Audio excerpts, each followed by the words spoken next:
তোমরা তো জানোই আজকে লোকসভার ভোট, তাই ভাবলাম তোমাদের সাথে একটা get ready with me share করা যাক। এতদিন তো বিয়ে বাড়ির লুক, রিসেপশনের লুক, ইভেন শ্রাদ্ধ বাড়ির লুকও তোমরা দেখে নিয়েছো, তাই ভাবলাম তোমাদের সাথে ভোটের লুকটা শেয়ার করা যাক। এত গরমে বেশি মেকআপ করলে তো মেকআপ শপ আমার রাস্তাতেই গলে যাবে, তাই প্রথমেই আমি একটু ফেস পাউডার পাফ করে নিলাম আর সরু করে একটু লাইনারও পরে নিলাম। এরপর ইউজ করেছি একটা পিঙ্ক কালারের ব্লাশ। আবার তোমাদের মধ্যে কিছুজন হয়তো কমেন্ট করে বসবে, ভোট দিতে যাচ্ছ মেকআপ করে। আরে ভাই, আমার মুখ, আমি মেকআপ করব। আর তাছাড়াও আজকে আমি ফার্স্ট ভোট দিতে যাচ্ছি, তাই মেকআপ করাটা তো খুবই জরুরি। যাই হোক, বাদ দাও। তারপরে হেয়ার স্টাইলটাকে চেঞ্জ করে নিয়ে আমি একটা ইয়াররিং পরে নিয়েছি। আর দেখতেই পাচ্ছ এখানে একটা স্লিং ব্যাগ নিয়ে নিলাম।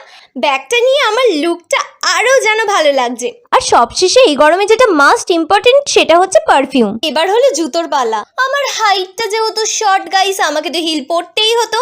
অবশ্যই কমেন্টে জানিও আমার ভোটের লুকটা তোমাদের কিরকম লেগেছে। ভিডিওটা ভালো লাগলে আমার চ্যানেলটাকে সাবস্ক্রাইব করে দিও। বাই।